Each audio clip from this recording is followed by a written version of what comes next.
ସୁନ୍ଦର ସଂସାର ୟୁଟ୍ୟୁବ୍ ଚ୍ୟାନେଲକୁ ଆପଣମାନଙ୍କୁ ସ୍ୱାଗତ। ପ୍ରଥମ ବ୍ୟକ୍ତିରେ ସବସ୍କ୍ରାଇବ୍ କରି ବେଲ୍ ଆଇକନ୍ ଦବାନ୍ତୁ। କାତରତା ସିନା କାପୁରୁଷପଣ ବୀର ମାରେ ଅବା ମରେ କରିରଣ ପଛ ଘୁଞ୍ଚା ନାହିଁ ବୀରର ଜାତକେ ନମରେ ସେ କେବେ ପରାଣ ଆତଙ୍କେ। ଉତ୍କଳମଣି ପଣ୍ଡିତ ଗୋପବନ୍ଧୁ ଦାସ। ଆଜି ଆମେ ବାଜି ରାଉତ ବା ଶହୀଦ ବାଜି ରାଉତଙ୍କ ବିଷୟରେ କିଛି ଆଲୋଚନା କରିବା। 1926 ମସିହା ଅକ୍ଟୋବର 5 ତାରିଖ ଦିନ ବାଜି ରାଉତ ଢେଙ୍କାନାଳ ଜିଲ୍ଲାର ନୀଳକଣ୍ଠପୁର ଗ୍ରାମରେ ଏକ ଗରିବ ଖଣ୍ଡାୟତ ପରିବାରରେ ଜନ୍ମଗ୍ରହଣ କରିଥିଲେ। ସେ ପିଲାବେଳୁ ବାପାଙ୍କୁ ହରାଇ ମାଙ୍କ ଦ୍ୱାରା ପ୍ରତିପାଳିତ ହେଉଥିଲେ। ପରିବାରରେ ଚାଷବାସ ସକାଶେ ଜମି ନଥିଲା। ମା ଅନ୍ୟ ଘରେ ପାଇଟି କରି ତାଙ୍କୁ ପାଳୁଥିଲେ। ହେତୁ ପାଇବା ପରେ ସେତେବେଳର ଢେଙ୍କାନାଳ ରାଜା ଶଙ୍କର ପ୍ରତାପ ସିଂହଦେଓ ଗରିବମାନଙ୍କ ଉପରେ ଅତ୍ୟାଚାର କରୁଥିବାର ସେ ଅନୁଭବ କରିଥିଲେ। ପରେ ଢେଙ୍କାନାଳର ବୈଷ୍ଣବ ଚରଣ ପଟ୍ଟନାୟକ ବା ବୀର ବୈଷ୍ଣବ ନାମରେ ଯିଏ ଜଣା, ଯେତେବେଳେ ରାଜାଙ୍କ ବିରୋଧରେ ପ୍ରଜାମଣ୍ଡଳ ଆରମ୍ଭ କଲେ, ସେତେବେଳେ ବାଜି ରାଉତ ସେହି କମଳ ବୟସରେ ସେଥିରେ ଯୋଗ ଦେଇଥିଲେ। ସେ ଇଂରେଜମାନଙ୍କୁ ଡଙ୍ଗାରେ ନଦୀ ପାର କରିବାକୁ ମନା କରି ସେମାନଙ୍କ ହାତରେ ଜୀବନ ଦେଇଥିଲେ। ଏହି ଶହୀଦ ବାଜି ରାଉତଙ୍କର ପିତା ଥିଲେ ହରି ରାଉତ ଏବଂ ମାତା ଥିଲେ ରାଣିଆ ରାଉତ।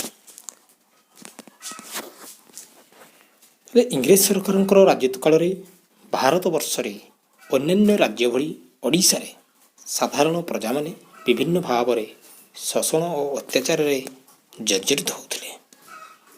ସେତେବେଳେ ଇଂରେଜ ସରକାର ତାଙ୍କର ଶାସନ ପ୍ରଣାଳୀକୁ ସରଳ କରିବା ଉଦ୍ଦେଶ୍ୟରେ ସମଗ୍ର ଓଡ଼ିଶାକୁ ଦୁଇ ଭାଗ କରି ମୋଗଲବନ୍ଦୀ ଏବଂ ଗଡ଼ଜାତ ଅଞ୍ଚଳ ଭାବରେ ନାମିତ କରିଥିଲେ। ମୋଗଲବନ୍ଦୀ ଅଞ୍ଚଳଗୁଡ଼ିକରେ ଜମିଦାରମାନେ ଏବଂ ଗଡ଼ଜାତ ଅଞ୍ଚଳମାନଙ୍କରେ ରାଜାମାନେ ଶାସନ ନାମରେ ପ୍ରଜାମାନଙ୍କ ଉପରେ ଅକଥନୀୟ ଅତ୍ୟାଚାର କରୁଥିଲେ।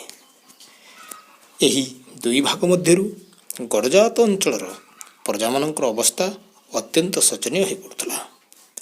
ଗଡ଼ଜାତ ରାଜ୍ୟର ରାଜା ତଥା ପାରିଷଦ ବର୍ଗଙ୍କର ଯାବତୀୟ ଅନ୍ୟାୟ, ଅତ୍ୟାଚାର, ଶୋଷଣ, ବେଠି ବେଘାରି, ଜବରଦସ୍ତ ଟିକସ ଅସୁଲ, ମନମୁଖୀ ଶାସନ, ମିଥ୍ୟା ମକଦ୍ଦମା ପ୍ରଭୃତିରେ ଜର୍ଜରିତ ହେଉଥିଲେ ଗଡ଼ଜାତବାସୀ। ସମୟେ ସମୟେ ଗଡ଼ଜାତ ଅଞ୍ଚଳରେ ଏହି ଶୋଷଣ କଷଣରେ ଫଳସ୍ୱରୂପ ପୁଞ୍ଜୀଭୂତ ଅସନ୍ତୋଷ କ୍ରମଶଃ ବୃଦ୍ଧି ପାଇ ବିସ୍ଫୋରଣର ରୂପ ଧାରଣ କରିଥିଲା। କିନ୍ତୁ ଇଂରେଜ ସରକାର ତାହାକୁ କଳେ ବଳେ କୌଶଳ ଦମନ କରୁଥିଲେ। ଏହିସବୁ ଗଡ଼ଜାତ ଆନ୍ଦୋଳନ ସେତେବେଳେ ସମଗ୍ର ଭାରତବର୍ଷରେ ଆଲୋଡ଼ନ ସୃଷ୍ଟି କରିଥିଲା।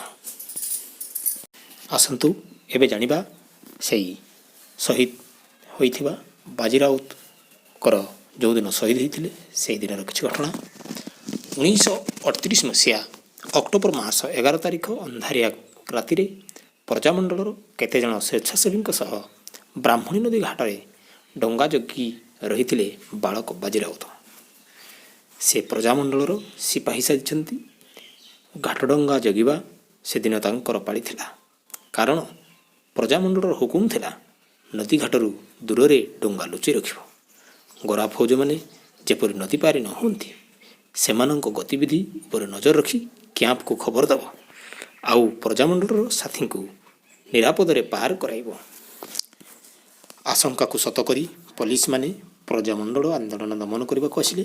ମାତ୍ର ସେମାନଙ୍କର ଆଦେଶ ସତ୍ତ୍ୱେ ବାଜି ରାଉତ ଘାଟରୁ ଡଙ୍ଗା ଫିଟାଇଲେ ନାହିଁ। ପୋଲିସର ଧମକ ଚମକ ସତ୍ତ୍ୱେ କିଛି ଲାଭ ନ ହେବାରୁ ସେମାନେ ସେଇଠାରେ ତାକୁ ଗୁଳି କରି ହତ୍ୟା କଲେ। ବାଜି ରାଉତଙ୍କ ଚିତ୍କାରରେ ସେତେବେଳକୁ ଅନେକ ଲୋକ ଆସିଯାଇଥିଲେ। ସେମାନେ ଡଙ୍ଗା ବାନ୍ଧି ପକାଇ ରଖିଲେ। ପୋଲିସମାନେ ଆଉ କିଛି ନ କରି ଛୁରୀରେ ଡଙ୍ଗା ଦଉଡ଼ି କାଟି ମଝି ନଈକୁ ଡଙ୍ଗା ବୋହି ନେଲେ। ଡଙ୍ଗା ମଝି ନଈରେ ଥିବାବେଳେ ସେମାନେ କୂଳରେ ଥିବା ଲୋକଙ୍କୁ ଗୁଳି କରି ହତ୍ୟା କଲେ। ସେଇଠି ଟଳି ପଡ଼ିଲେ ନୀଳକଣ୍ଠପୁର ଗାଁର ଆଉ କେତେଜଣ। ହୁରୁସି, ରଘୁ, ଗୁର, ନଟ, ଲକ୍ଷ୍ମଣ ଓ ଫଗୁ ଦେଶ ପାଇଁ ଛୁଆ ବଡ଼ ମିଶି 7 ଜଣ ଶହୀଦ ହୋଇଗଲେ।